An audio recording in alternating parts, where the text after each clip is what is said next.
You're listening to the Building and Branding Podcast, brought to you by Virtual Vision. I'm your host, Amanda Stichter.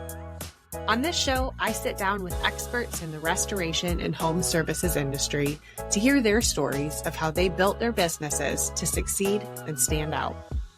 Our conversations will uncover the challenges they've faced, the strategies they've employed, and the pivotal moments that defined their paths. We'll also dive into the critical importance of branding and marketing in this field, sharing insights on how to create a compelling brand that resonates with customers and stands out in a competitive market.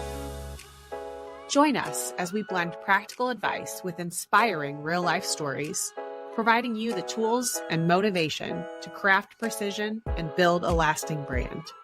Welcome to Building and Branding. Let's get started.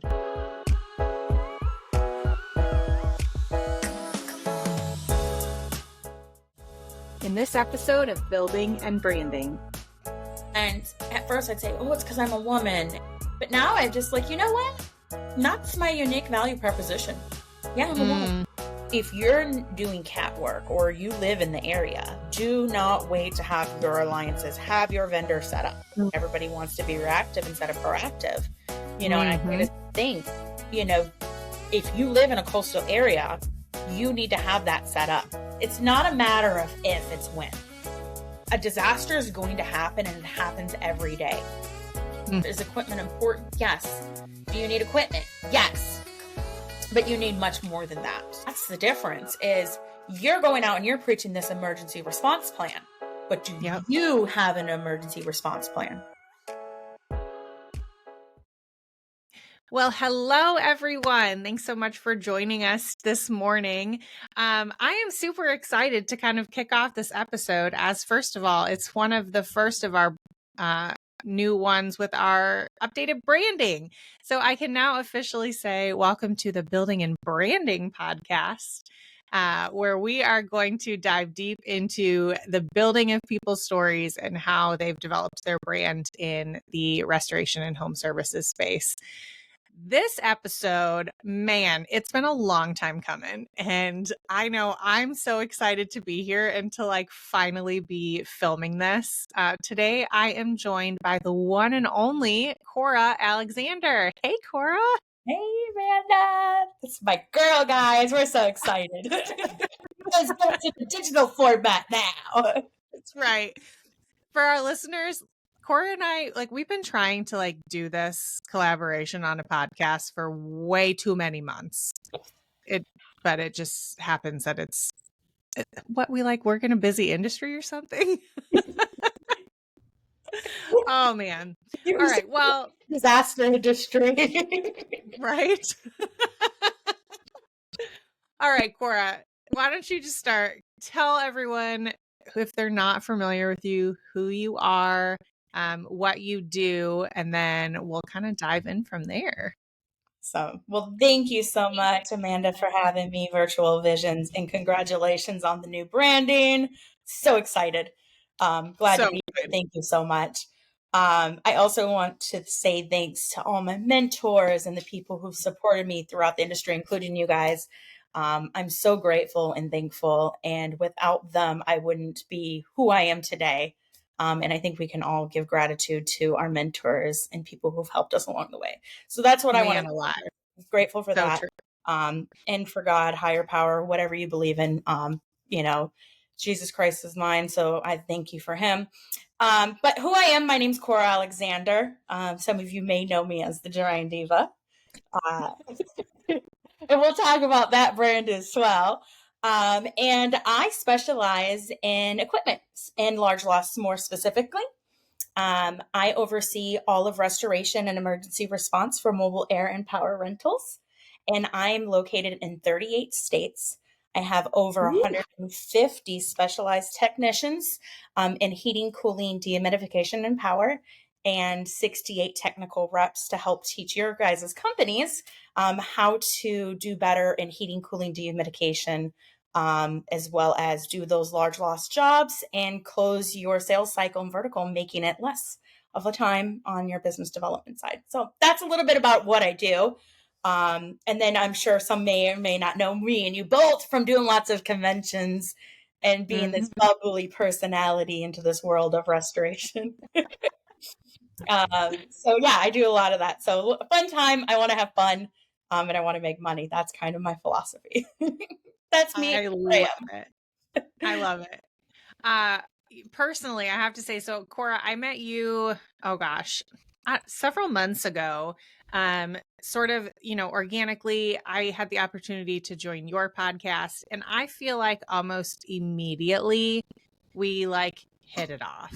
And I was like, I can hang with this girl. Like we can hang, we can have fun, we can laugh. But also at the end of the day, we can just talk about like what it's really like to work in this industry, and especially a male dominated industry, two females. And so I have to say, I've so appreciated like getting to grow in our friendship and getting to know you more at shows, and just knowing like I've always got that smiling face to give me a hug and say, hey girl, and hang out with. So I appreciate that so much. Yeah, I got your back. You know that. Like it's a hard place to sometimes navigate. Restoration's brutal. And especially being a vendor for the contractors who are going through their own vertical and having that empathy. It's a different place of navigation, that's for sure. So I have your back, and I have everybody's back, but I specifically have the ladies' back. Like where you're coming from, girl, I feel you. So right. I love it. You definitely had a bond over that. So, as you know, I am really big on understanding people's stories. Everyone's got a story. And it's kind of a soapbox of mine because I like to understand everyone started somewhere and like somehow got into this industry. Some were very much by accident. Some was, just like clear orchestration of path to get here. And so I want to hear a little bit more about your story. I know where you are now and what you're doing, but tell me, like, where did this all start for you, and how did you get into this industry? It's my best kept secret. No, that's a great question. And actually, I'll spin off of that. One of my things that I always say is we have to understand the history. We have to understand our history to know where we're going, and knowing where restoration derived from. And that's where I start is, what is that history? Who are the pioneers? And that's where my story begins, of being involved and exposed to the pioneers of this industry.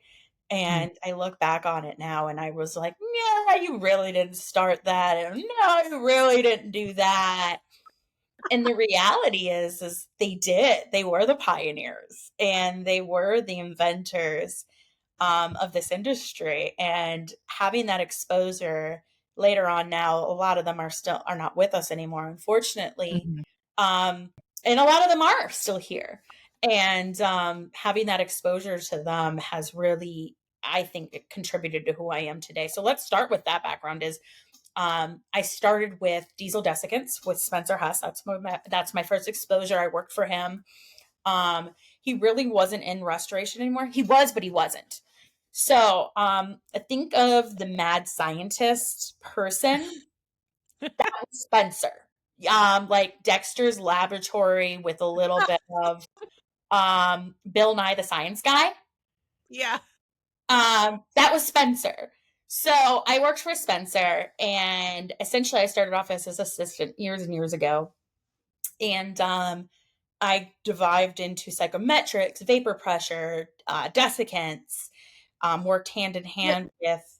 Was your background in this before, or like did you literally learn it as you, because like it's kind of technical stuff. It's very technical. No. No. And I was young though. I was really young. I was willing to learn. I was like a little sponge. And I just listened. And I was one of the only people that would listen to him.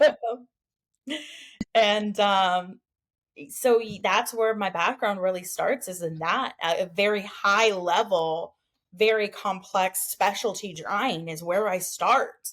So that's all I knew for a long, long time, is drying complex buildings and or situations. And I used to give Spence a hard time, and other, people in the industry, They would, they were friends of his, and I'd be like, oh, I can't put up with him. We're business partners and so on and so forth.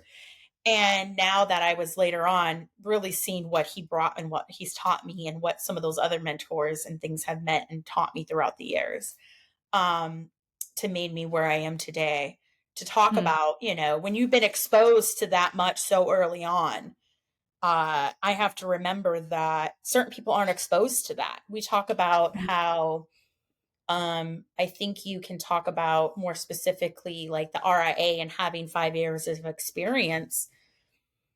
But what is 5 years of experience? One person's 5 years of experience is different than somebody else's 5 years of experience. Absolutely. And if you've done 5 years of experience of drawing the same kind of level of structure or remediating the same level of structure, mitigating the 12, 3 bed, 2 bath, 3 bed, 2 bath, 3 bed, 2 bath, and then you get exposed to a hotel with 400 hotel rooms, it's a totally different animal. Absolutely. Compared to somebody who gets a rocket factory or gets a jail or gets a school or gets a Saks or gets, there's all these different layers of buildings and how they are. So I had a vast amount of exposure really early on. So I think when I came into the industry, so when I sold my company to Scott Tarpley, which is Disaster Equipment, who I consider one of my mentors as well. I love Scott very much. He was the one who really brought me to the limelight of, here's this girl, I got her. Like, this is my new kind of, I'm bringing something new. And that's where the Drying Diva derived from. Really, it was before then Drying Diva happened. And I don't even remember who gave me, it was one of the pioneers. I want to say, I don't even remember exactly who it was. And they're like, oh, you're a diva, you're the Drying Diva. And I'm like, I'm not a diva. Okay, I'm a diva. And then it just stuck. Yeah. So talking about branding, I didn't choose this brand. This brand chose me. And like, there's no getting away from it now. I mean, oh, that's funny. I'm just stuck with it.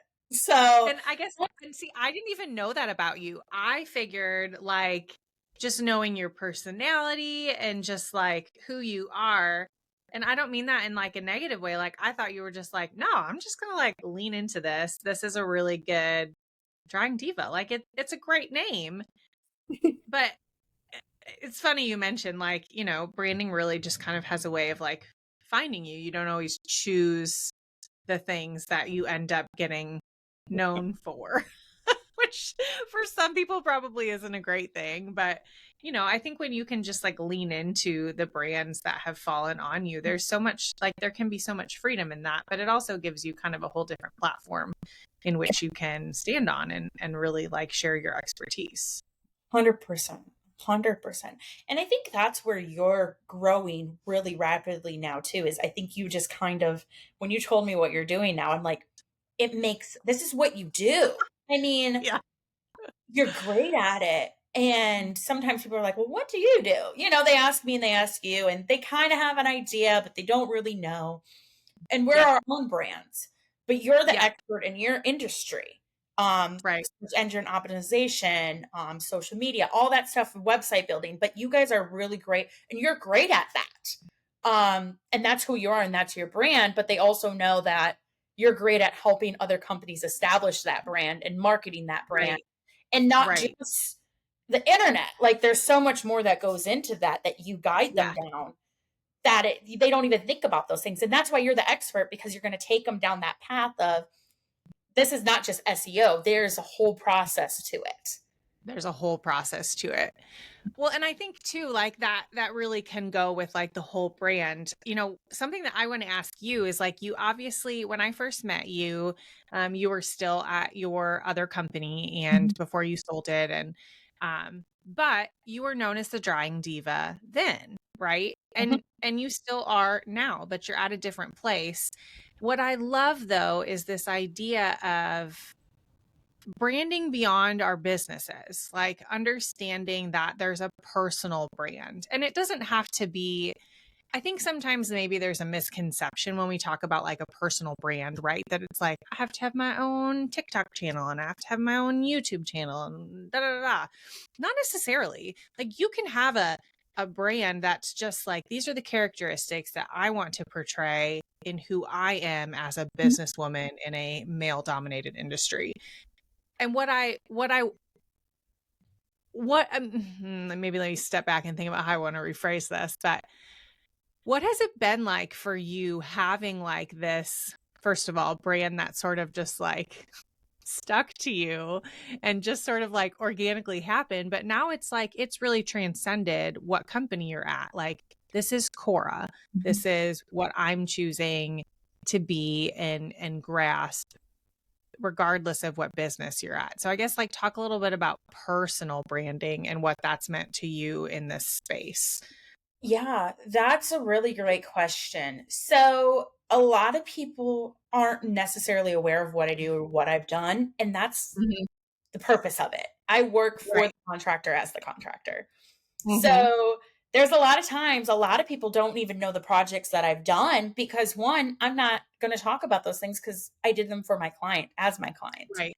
And that's the beautiful thing that I've offered, but it's also been kind of a disadvantage of, well, what does Cora really do? And I work for the client as the client, but along that way, I developed this personal brand of my own of the Drying Diva. And it's my brand and it's me and it's the bubbly, it's the happy going, it's the being efficient, having the knowledge, spreading that knowledge, educating, and always being there and always answering my phone for my friends and my colleagues and my clients. I mean, ultimately, if you're my client, you're my friend. I truly feel that way. Yeah. And throughout the years of, I guess it was unintentional, I think, truly. And I is it a good brand? I suppose, I think it is. I do. I really do. As I'm helping Mobile Air grow their brand, it's ultimately, we offer this white label product and service. So all I truly have is Cora. And that's what I'm essentially teaching my technical reps now is you got to create your own brand of who you are. We talk about how, people know me and they know me as this big bubbly personality. I was like, I want to change my hair color. I'm like, I can't change my hair color because it's my brand now. They know this girl with long blonde hair and I always wear it curly. And, people just know me for me and I can't change that because that's my brand. It's similar to, I have a technical sales rep and he's known for being very persistent and they call him like he's like almost a stalker, but that's his brand now. They're like, they've asked him to do stuff now, like, hey, can you go do this? Can you go do some business development? When he's like, oh, I'll help you on, grow your business development side of things. They're like, oh my God, yes, please, yes. But that's his brand of great business developer. And when he offered that to other restoration contractors to help them on their business development, they took him up with that on a heartbeat because that's his brand. You look at somebody who wears snakeskin boots, let's say, and they go out and they do marketing. They're known for the snakeskin boots. You look at, I'm trying to think of other people in the industry, which would be good examples. I'll give my example, actually. I decided maybe like 6 months ago to really grasp the fact that I wear glasses. And I started buying like funky glasses, like big green ones. I have some with like pearls on the side. And do you know what? I have more people walk up to me at our booth at Expos just to say, oh my gosh, I love your glasses. And I would never have expected that would be an icebreaker. But now if it's an expo day, I don't even second guess. Like, should I put on contacts today? Should I put on my glasses today? Because it's like the easiest little win of being like, where'd you get your glasses? And then we start talking about like, what do you do? Where are you from? Here's what I do. You hear that? Silly. Sponsor Amanda's glasses. Oh gosh. I love it. Right? You listening to us, Andy? The best. Oh, man. No, it's so small. And it's hard to almost even think about. Like, what yours is. I think that's something that people need to reflect on and ask themselves, what is my brand? Right. Absolutely. And again, like it doesn't have to be this. You and I are probably a little bit different in the sense that like you have your own channels where you do like you point out the Drying Diva and like it is a centralized logo, like it's a name, it's all of those things. Obviously, I've got my piece with building and branding, like literally every I do giggle at the new branding of this podcast because I'm like, it's so me. It's like me with my glasses, me with a coffee cup with a dachshund on it. And I'm like, Can we like these insert are a picture of it right here now? Like, do what? can we Right. get like a picture of your logo right here now? Okay. But I'm like, it doesn't have to actually be this like logo. Like your brand goes so much deeper than that. It's really the foundation of like, again, as I said earlier, like who you want to portray and who you want to be, which actually leads me to my next question for you, Cora, is it's no surprise that like the restoration industry is the disaster industry is it's a male dominated industry. And I think like there's nothing wrong with that by any means. What has that been like for you as a woman growing into this industry, but also having males who are your mentors? Talk to me a little bit about what that looks like for you and your viewpoint of women in our industry.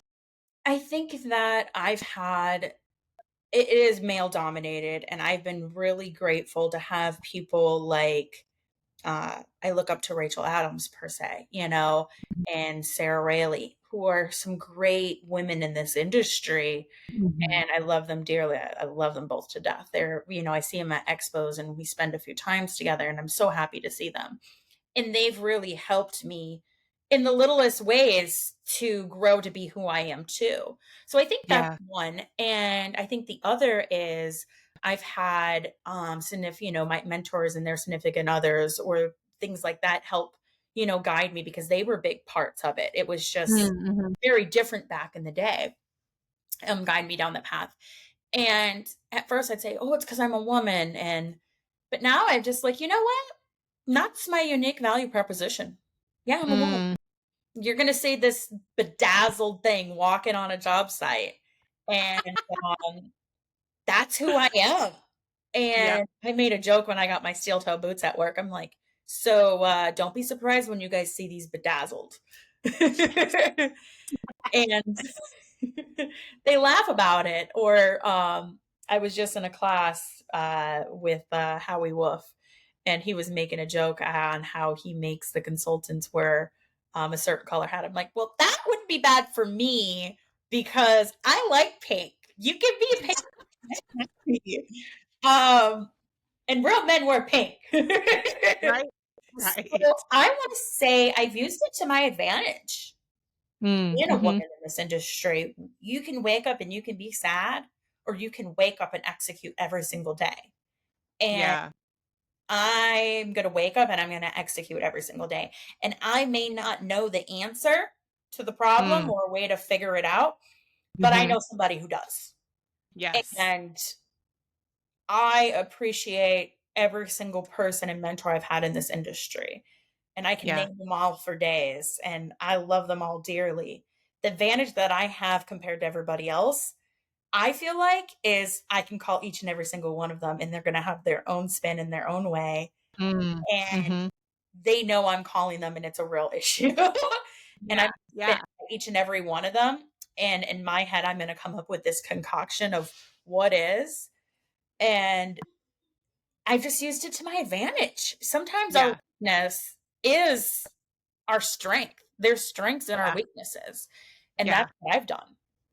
Yeah. I love that you said that because I think too, I'm kind of a firm believer when I was asked this question last time of what's your view on women in the industry and what advice would you have for them?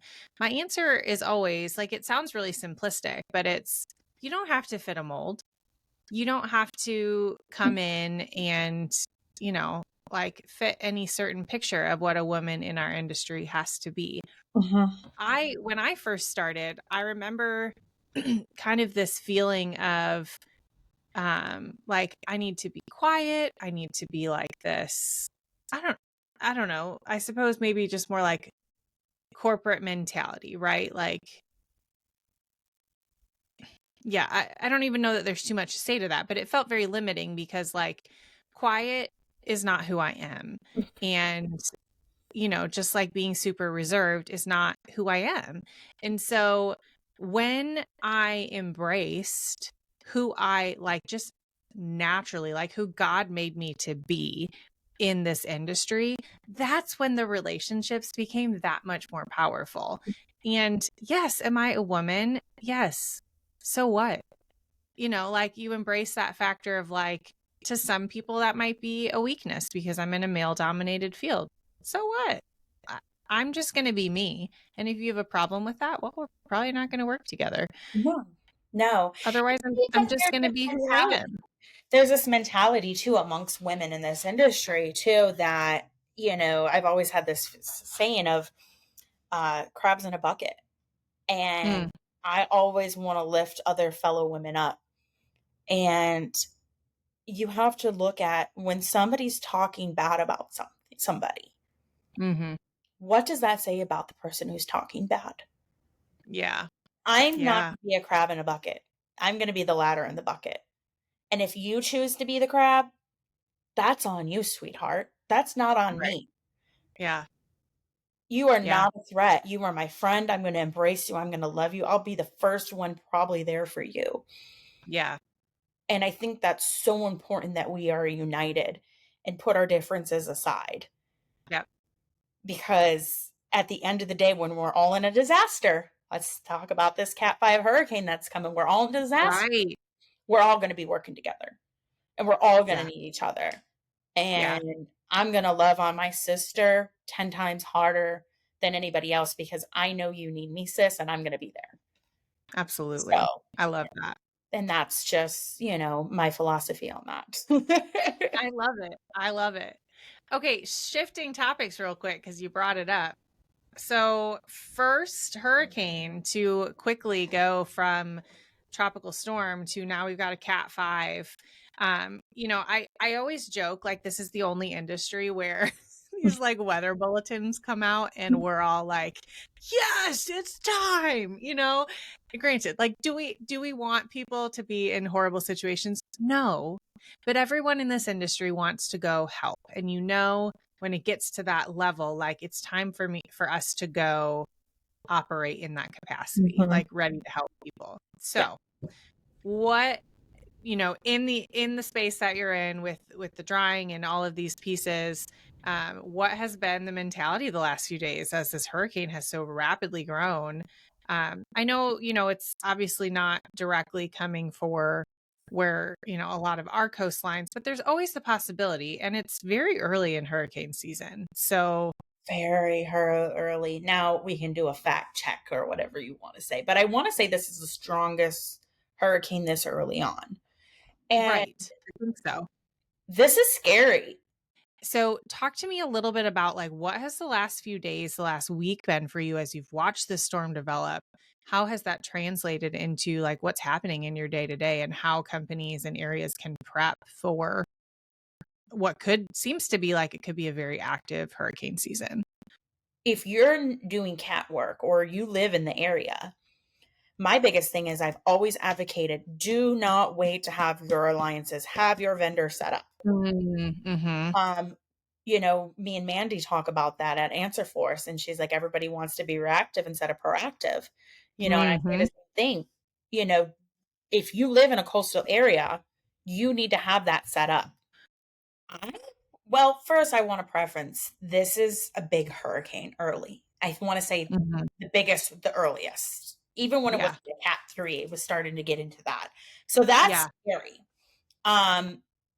And what the tracks are showing, and I'm not a meteorologist, weatherologist, whatever. Maybe that's what I should do. Maybe that's my next career.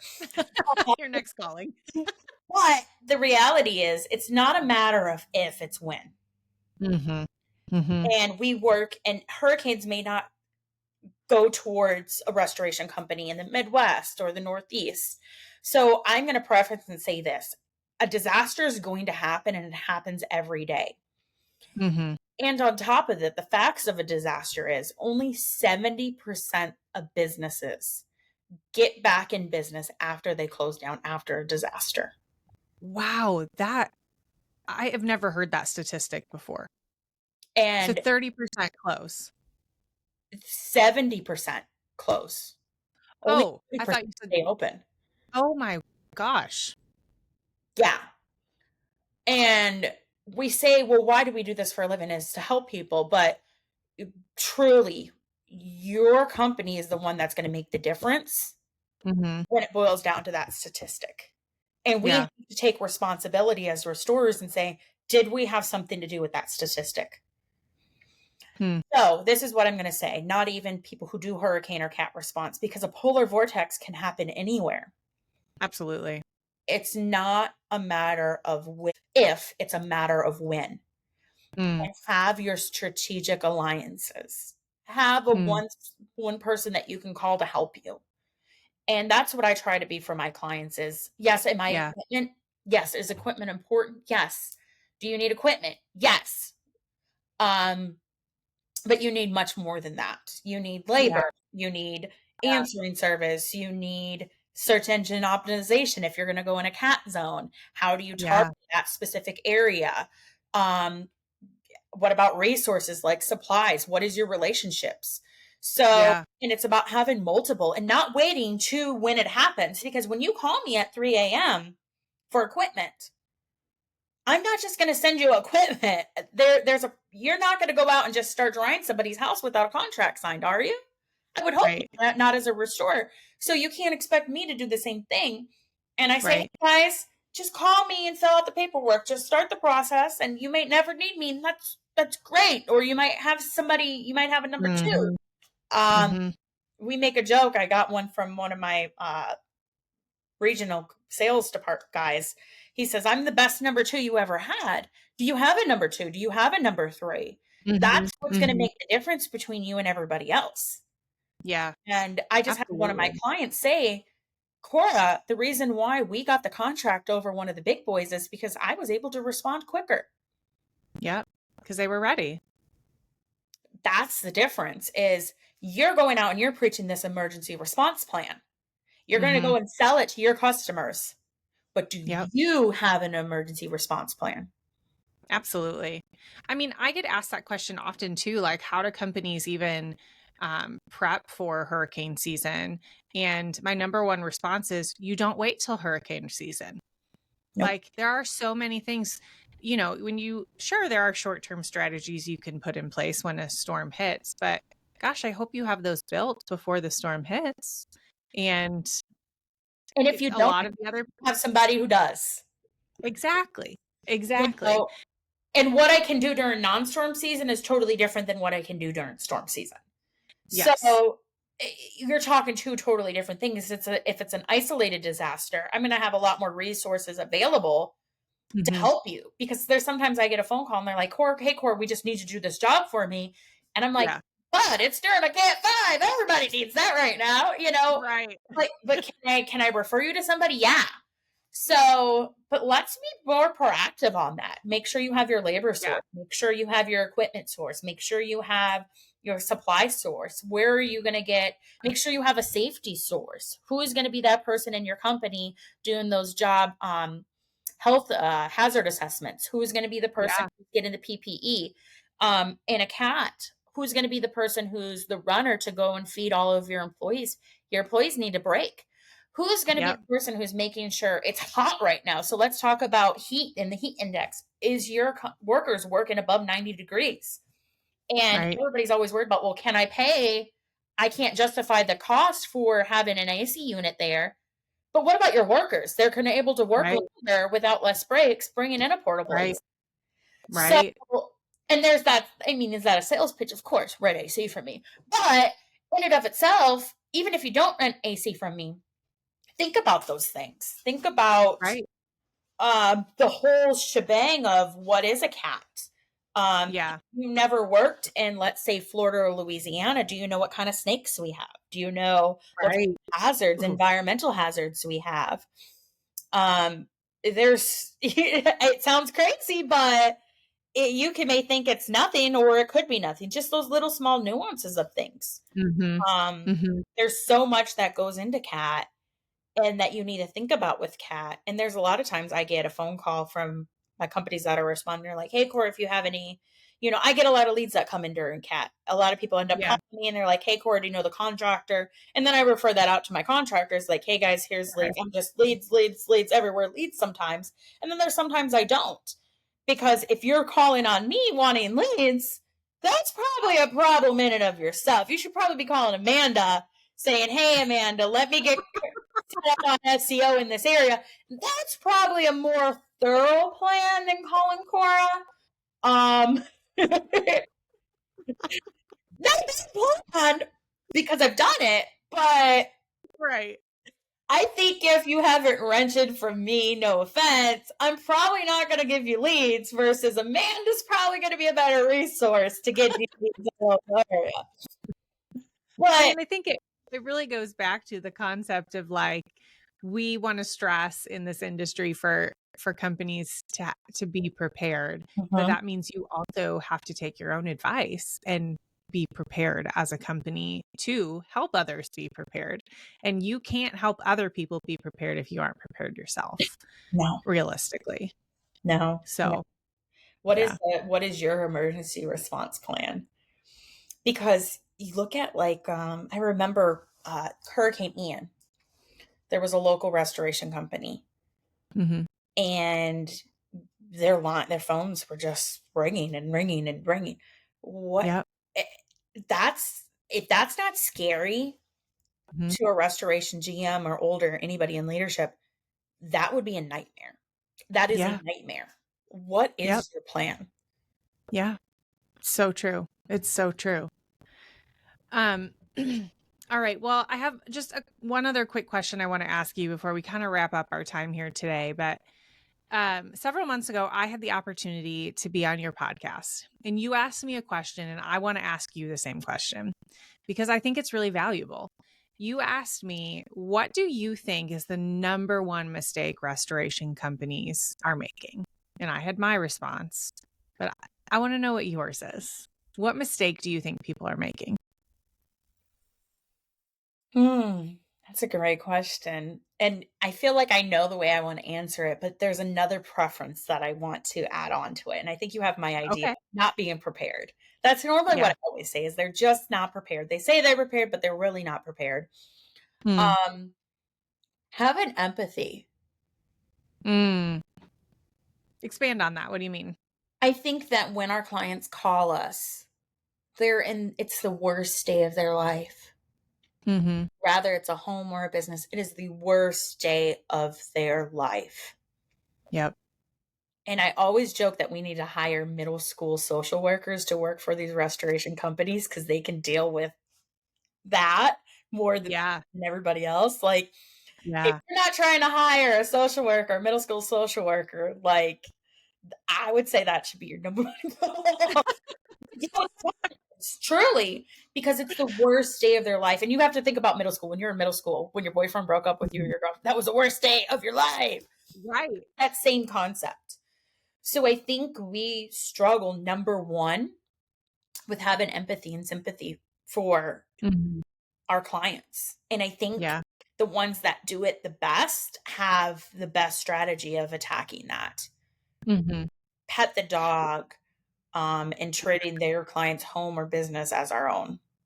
Yeah. That's well, and I think there's really this concept of like, for us in this industry, these are the stories we hear day in and day out, right? Our days are filled with the worst day of people's lives.